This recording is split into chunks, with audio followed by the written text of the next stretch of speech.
Welcome to the Bloomsbury Winter and Spring 2024 preview. Join us to hear from our editorial team and our authors themselves about their upcoming titles. From a new picture book from award winner Renee Watson that celebrates the joys of summer, to a middle grade list that includes mystery, contemporary, fantasy, and nonfiction, to a teen list with new titles from best-selling authors Kaylin Bayron and Bridget Kemmerer, as well as some very exciting debuts, there's truly something for everyone. Dip in and dip out, watch one video or watch them all, but either way, you're guaranteed to find a new favorite.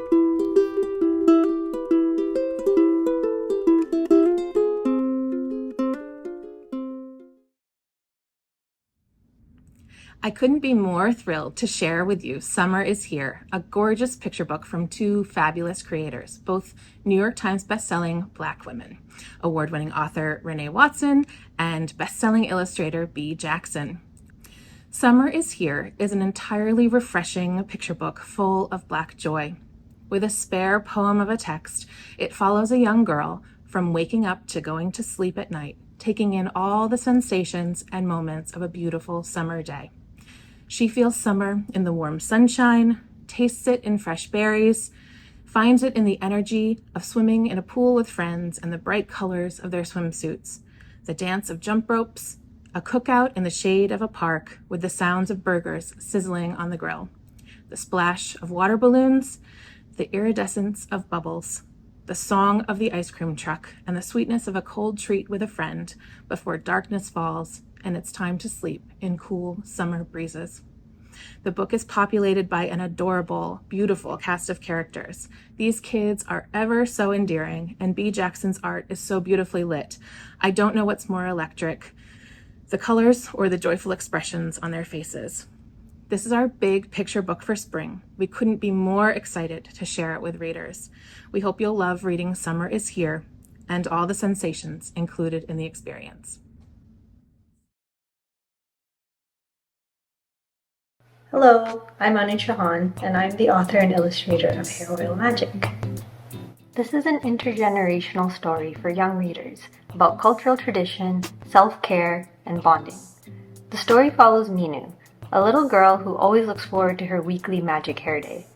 This is when her mom mixes sweet-smelling oils together to create a special potion to apply to Minu's hair. It always leaves Minu with a fuzzy, magical feeling after.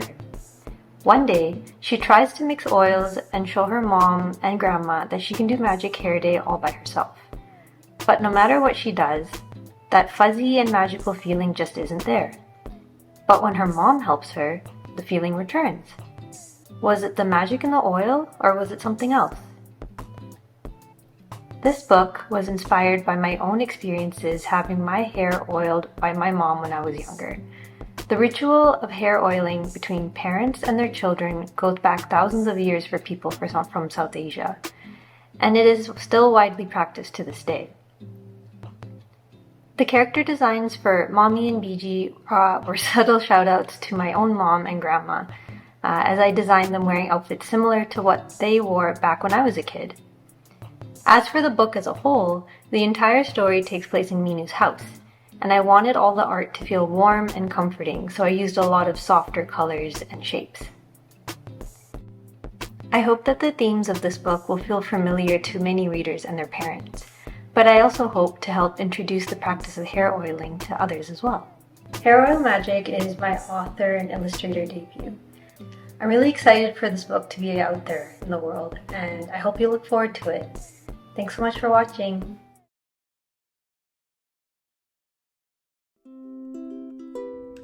Here is a new picture book talent making her U.S. debut.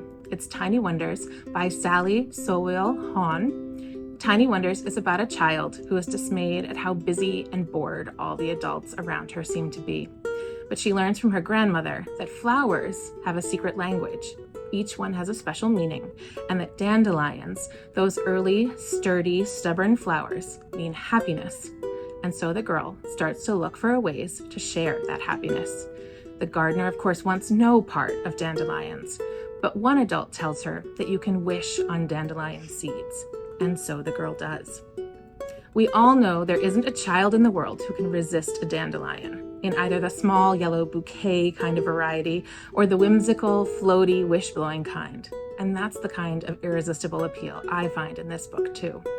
Tiny Wonders is an accessible and charming story about the potential a seed holds and the magic of nature. It's about the power a small child has, how even small acts can have a big impact.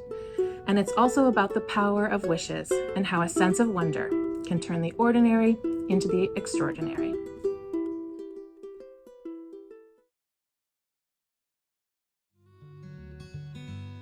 One of my favorite things about working with Heather L. Montgomery is that she asks the best questions. For this particular book, she has taken the many questions that she had about the pandemic and turned them into a fantastic middle grade nonfiction book called Sick: The Twists and Turns Behind Animal Germs. In this book, Heather follows scientists who are asking questions of their own about animals and germs, animals who are fighting back against diseases, and what we can learn from them. What makes this book even better is the colorful comic-style art that's all throughout it.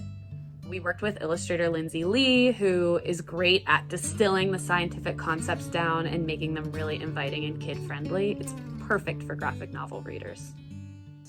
Back in 2020, when the world turned upside down and I didn't know what to do, I went to the woods. I caught animal after animal, and I wondered, wait, how are they still alive? I mean, every species on the planet that still exists has survived an epidemic. How? I had to know. So I turned to the science, and, I expected a lot of ick and awesome adaptations and all this, but I discovered a really big story. There were amazing scientists, like Mike and Mohammadi. They were in Africa, and they were following this chimpanzee, and they saw one day she was sucking the sap out of a plant that was nasty and bitter, and humans would only eat it when they had to for medicine. And Mike wondered, wait, could she be using the forest as a pharmacy? This chimp? What could we learn from her? Right? And then there was Corey, who found this pocket of golden frogs. What were they doing surviving? Because the rest of the frogs were being wiped out by chytrid that we now understand is like the disease that's wiped out more animals than any other disease that we know of. Yet these golden guys were surviving, and how, right? She had to know. And then there was Aaron, who looked at bats and recognized they're full of viruses, yet they don't express any of the symptoms. Like, what's going on there? This was so much fun for me to discover the stories, but I also discovered a new way to write. Because I was seeing the art as sequential, and I was seeing the immune system as sequential. And I asked myself if I could write kind of comic-style science. It was amazing to discover this new way to present science to young people. I'm so excited to share Sick: The Twists and Turns Behind Animal Germs with you and young readers all across the planet. Because, as you'll see, germs have a giant job.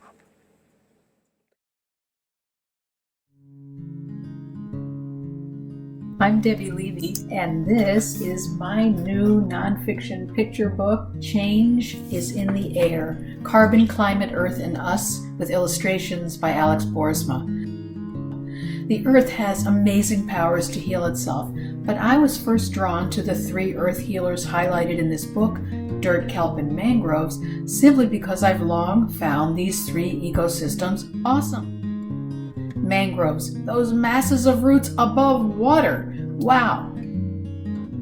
Kelp, and you thought weeds grew fast? And dirt, well, come on, anyone who has ever potted a plant has got to be in awe of the power of soil to nourish that plant through its life.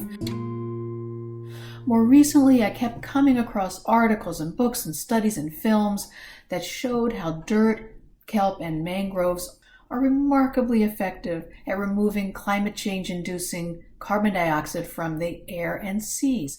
Fantastic! I could write a book that shows these amazing powers while also sharing with readers the overall fabulousness of these 3 natural milieus.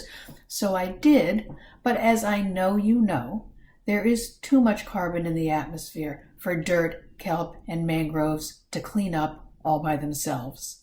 So in the second half of Change is in the Air, I show some of humanity's amazing powers, the power to protect, the power to invent, the power of science, and people have the power to change. Everyone, including kids, can limit CO2 emissions, and our book shows how.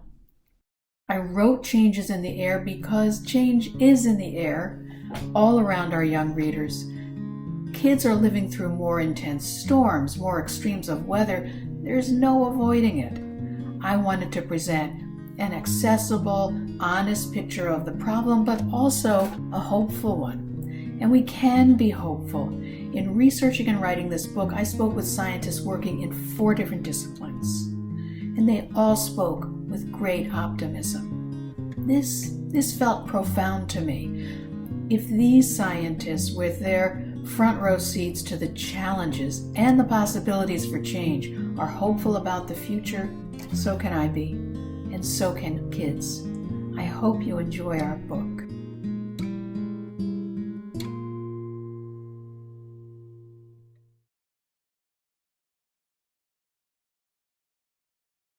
Growing up in Western Pennsylvania, I heard a lot about the complicated and harmful history of coal, but nothing about the role that coal mine workers had played in the labor movement in the 20th century.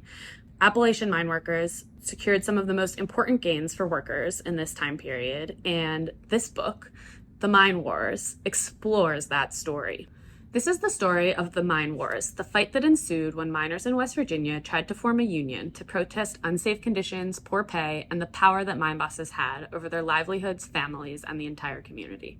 And author Steve Watkins is the perfect person to bring this history to life. In addition to being a journalist, he actually has experience working in mines, and so he was really able to explain the technical details, set the scene, and help readers get immersed in this riveting story of labor history. These events happened 100 years ago, but they could not feel more relevant today. The book offers a sobering reminder of the fights that happened before us and brought us to this point. This timely and riveting narrative nonfiction book is perfect for fans of Martin Sandler and Steve Shankin. I'm chatting today with National Book Award longlisted author Sherry Winston about her new book, Shark Teeth, which, in my personal opinion, is just your best book to date. It follows Sharkita, or otherwise known as Kita, who's the kind of kid who's just always waiting for something to go wrong because so far everything has. She's just spent the past summer in foster care after being separated from her 2 younger siblings, after being taken away from their alcoholic mother. But now they're all back together again, and her mom is promising things are different this time and they're going to be better.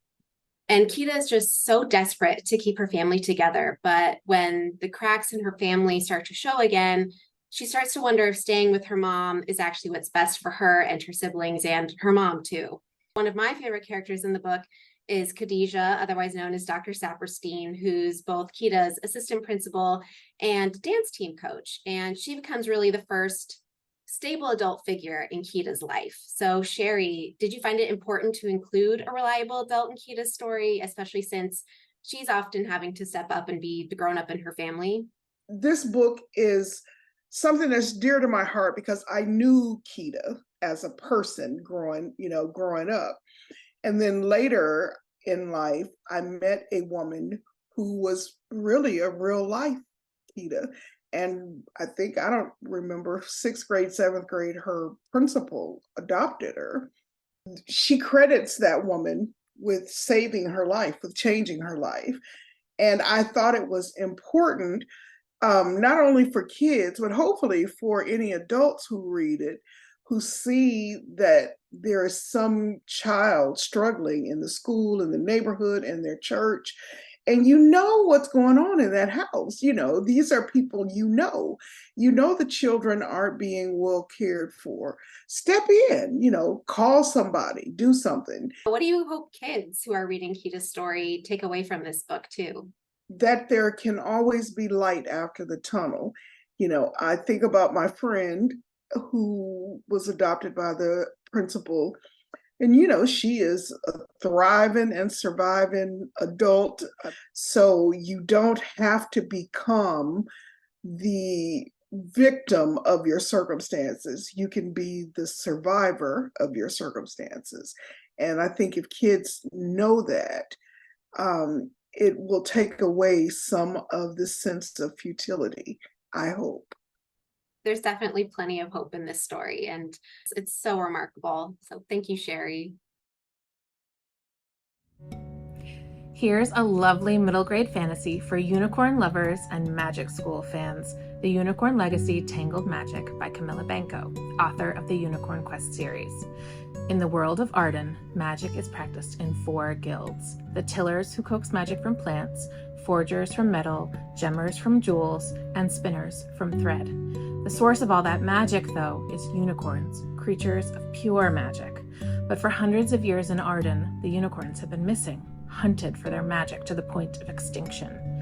Now that they've returned to the land, the guilds must find a way to come together to be guardians of the unicorns and their magic. And the first solution is to create a magic school, the Unicorn Academy, where apprentices from all 4 guilds will learn to work together. Our heroine is Olivia, a tiller girl who has yet to come into her magic, but once she arrives at the academy, discovers she's much more powerful than she knew. It has shades of Hogwarts and all your favorite magic school stories, and feminist appeal with girl-forward, classic-feeling fantasy. Camilla has laced elements of beloved literary characters as well throughout.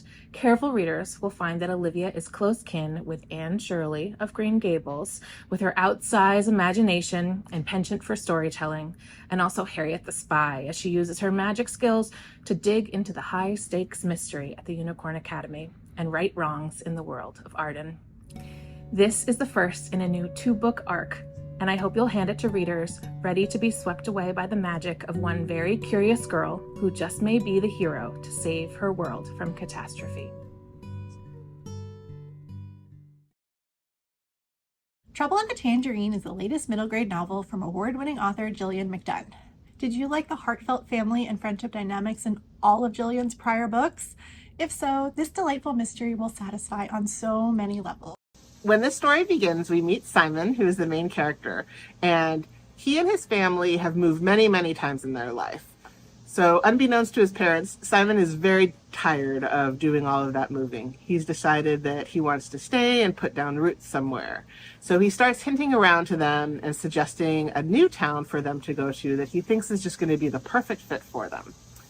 But on the night they move in, there is an heirloom ruby necklace that is stolen from the building.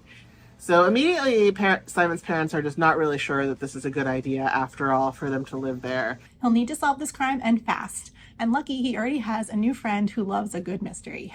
I was very much inspired for this book by Only Murders in the Building and the Vanderbeekers. And I wanted to make a story that was really fun for readers, and kind of a mystery for them to really dig into and be challenged by.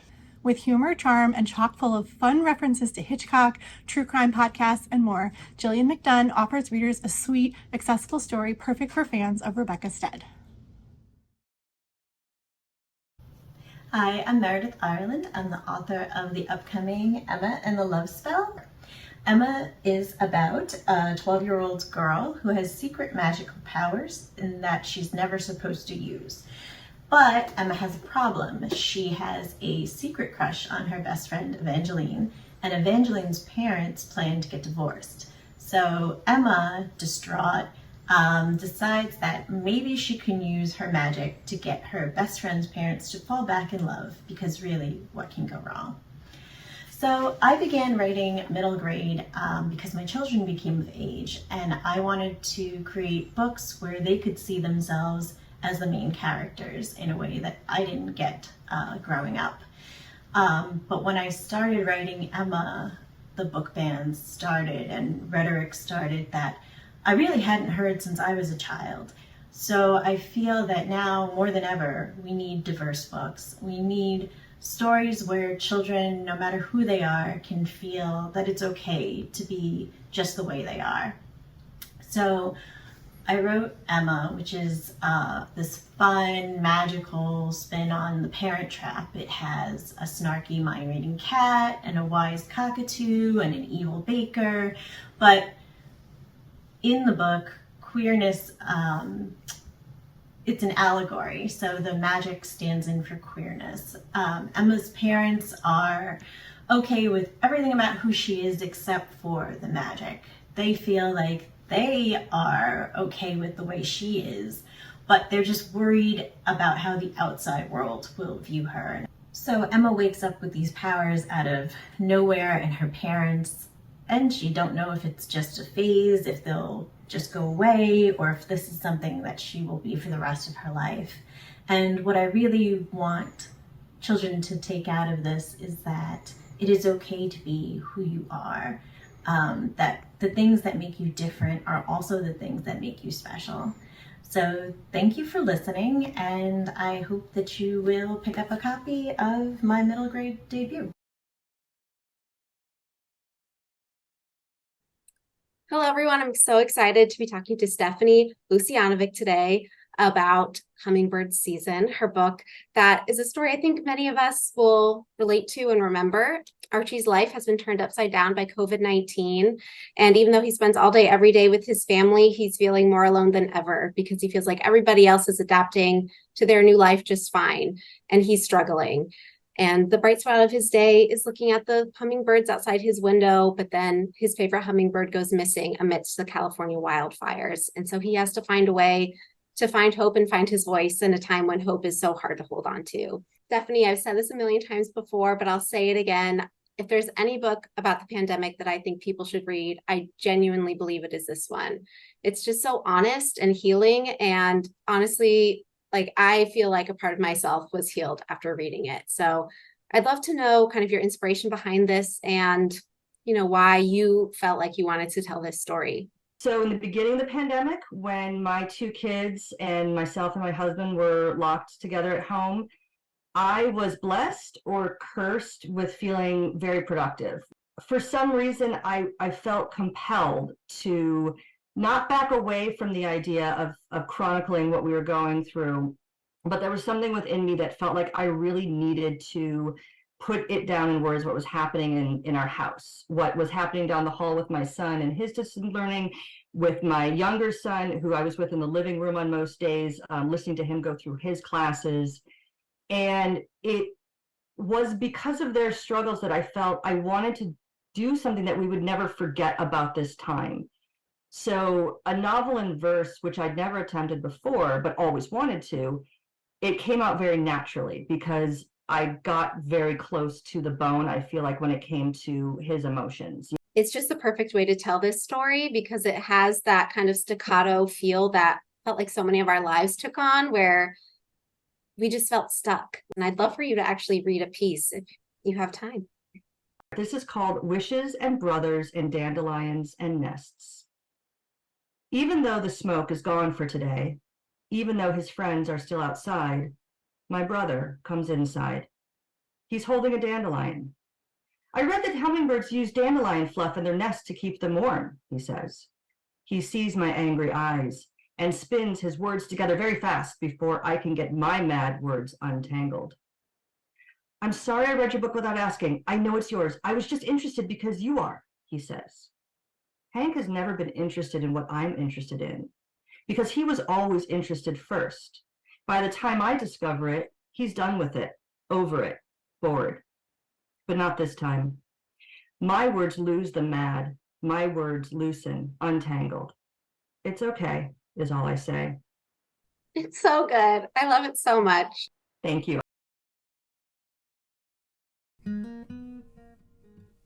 Hi everyone, I am so excited to talk to you today about The Things We Miss, a debut middle grade novel about J.P. Green, who's having a really tough time in 7th grade. Her grandfather has been battling lung cancer, she's overweight and a girl in her class won't stop making comments about it, and she always feels like she's letting her mom down. Then she finds a door in her treehouse that lets her skip forward 3 days in time. But as she starts to skip more and more, JP has to question, are the highs in life worth the lows? And what does it mean to show up for other people and yourself? This book is full of kid appeal. It's fun and fast-paced with a really great plot that's perfect for reluctant readers. But at its heart, it's about mental health and what it feels like to want to disappear in middle school. I know so many kids will find this book empowering and relatable. there's a really obvious lesson here about showing up for yourself and like needing to experience life in order to get to know yourself and to grow as a person. And I think it can be really hard to like face that when the life that you're facing kind of sucks. And so that very much that, but I also really, really hope that readers sort of come to the realization or help this book maybe helps them come to the realization that what you do impacts other people. I think that at that age, it is really easy to feel both like you are the only person that exists and like there's a massive spotlight on you and there is nothing else. And at the same time, to totally feel like you are invisible and like you are just passing through the world without leaving a mark on anything and nobody sees you and nobody notices you. And it's just not true. I mean, like you are not invisible and what you do touches other people and touches the world around you. And I think that can be a lot of pressure, but that's also really beautiful. And I hope that kids take from that, like the sort of like wonderful beautifulness of interacting with other people and the fact that what you're doing and the way you move through the world can, I don't know, like build beautiful relationships with people and help support people around you. In addition to showing up for yourself, I think it's equally important that you show up for other people because people notice you, you know? I'm the very lucky editor of No Time Like Now by Naz Katoub, which is about a teen's race through and against time when he realizes he's committed a time crime where he's given away more years than he has left to live to the people that he cares about. So Naz, I'd love to hear more about, you know, how you came up with this concept and especially Hazim, the main character. When I was 15, my dad had his first heart attack and we were not close. In fact, I feared him. And so after I had moved to the US, my dad died, but I didn't have the chance to visit before he passed away. And so this is kind of my way of addressing all the issues that I had with him and not coming out to him as a gay person. And also not being able to discuss the generational trauma he had handed down to me. And the book has Time as a main character, and Time takes Hazim, the main character, on a journey through time, to the past, to the future, through the multiverse, and including a looping day where Hazim is stuck with his dad on the day of his death. And they go through it repeatedly until he figures out how to deal or to accept that his father is gone. But through it all, they have conversation, they have really affectionate father and son bonding moments, and his dad gives him advice for him to carry through life. I'd like to think that for queer kids out there especially, that even if they have a parent who would not or could not understand who they are, that given time, they can work through it and figure out how to deal with whatever trauma they have been inflicted with. The book is still kind of lighthearted. It's not entirely serious. I think it chronicles my experience of coming out as gay and realizing that even though my family might not understand who I am, I still can make my own family with my partner and my wonderful dogs and friends I've met while living here in the US. And I hope that queer youth out there understand that even though things may be difficult in their younger years, if they just hold on, things can improve remarkably. Kaylin Bayron is back with a new reimagined fairy tale. You may remember Kaylin from her breakout debut novel from 2020, Cinderella is Dead, and now she is returning to the world of reimagined fairy tales with a new story, Snow White.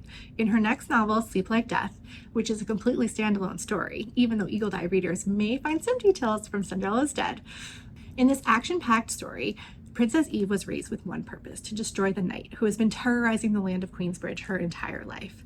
Eve's own unique magic, the ability to conjure weapons from nature, makes her an extremely worthy adversary, and she's ready to put an end to the knight's terror once and for all. As her 17th birthday approaches, Eve is ready to do battle, but her mother, Queen Regina, has been acting bizarrely, talking to a strange mirror every night. Then, a young man claiming to be the knight's messenger reveals a shocking secret from Eve's past. Unsure of who to trust or what to do, she knows she should stick with her original plan: fight. Reimagined fairy tales are the gift that keeps on giving, and it seems there is no end to their appeal with just a fresh take on an old story. And by centering Black girls as they come into their own, Kaylin shows modern readers that you do not have to accept the status quo. Her writing is so accessible and so fun, and I just know that this telling will have readers imagining which tale Kaylin will tackle next. Bridget Kemmerer has pulled out all the stops in this absolutely riveting conclusion to her best-selling Defy the Night series. If you haven't checked out her first book, Defy the Night, now's the time. Full of romance, danger, and amazing plot twists, Bridget's writing keeps the pages turning so fast you won't even realize you've just read a 400-page fantasy novel. In the final installment, Prince Korik and Tessa are up against all odds to try to find a cure for the mysterious illness that has been plaguing the kingdom, and King Harrison has had to go underground as tensions roil the kingdom from the inside out. There are moments where you are just so nervous about who will survive, and Bridget brings all the threads together in such a satisfying way. This is one of those endings that you will want to talk about, so I recommend reading it with a friend. Enjoy!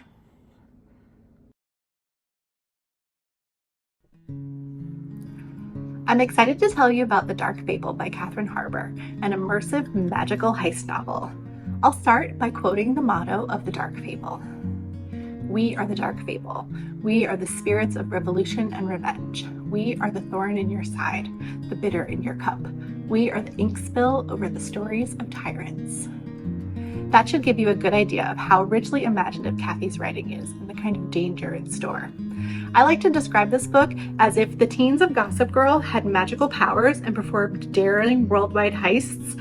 It's the story of an orphan named Evie Wilder who has gone through most of her life unnoticed. In fact, she's keeping a secret that she can turn invisible. And one night, while waitressing at a swanky party, she is caught up in a dramatic heist that earns her a mysterious invitation to join the Dark Fable.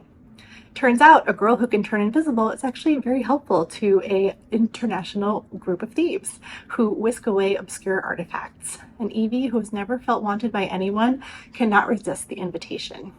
From there, the story takes off on a globe-trotting, high-risk, high-reward adventure perfect for fans of These Violent Delights by Chloe Gong or Six of Crows by Leigh Bardugo. There's fun fashion, cool cars, secret weapons, exotic locations, dangerous magic, and delectably described food. It's just lots of fun. So I'll leave you on that note and hope you'll check out The Dark Fable.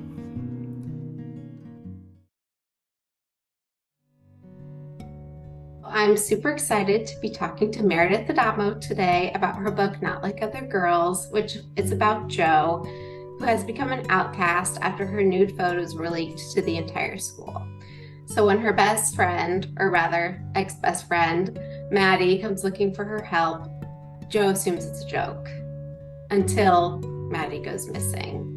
So Meredith, when you and I have talked about this book, you mentioned how the central question you were trying to answer kind of evolved as you went along. And I'd love for you to speak more about that and what that journey looked like and, you know, where you started here. The main question I started with was what happened to Maddie? So that's the ex-best friend character who goes missing. And I know that I just was such a huge mystery reader. When I was a teenager, like that was where I really gravitated. I was always going for the latest mystery release and staying up until 1 a.m. because I just needed to know what happened. So I wanted to have that sort of investigative beat to it, and figuring out what happened to Maddie and that central mystery was something that was really important to me.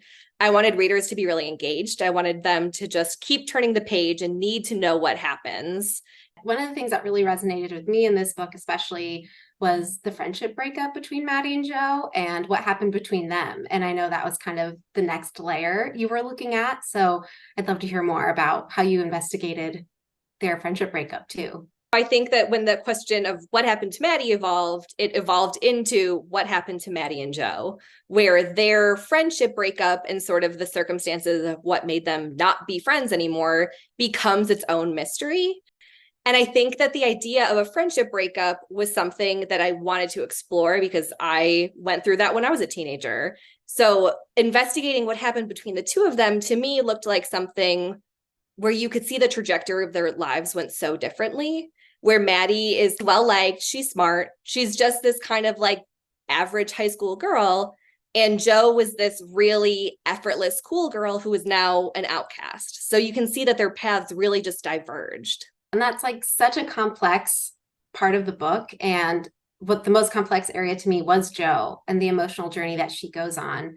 And obviously the title is Not Like Other Girls, and that is so Jo, but it takes on such a different meaning as you go along. And, you know, I'd love to hear more about how you came to Jo's emotional journey too. Jo's journey and seeing how she built up such a defense mechanism, and how this investigation into Maddie is forcing her to look into herself as well and kind of investigate her own past so she can come out on the other side and realize, I was totally mistreated and I deserve so much better. I think that ended up being the sort of core mystery in and of itself, where she was searching for something that she didn't know she was looking for in some ways. Thank you so much, Meredith.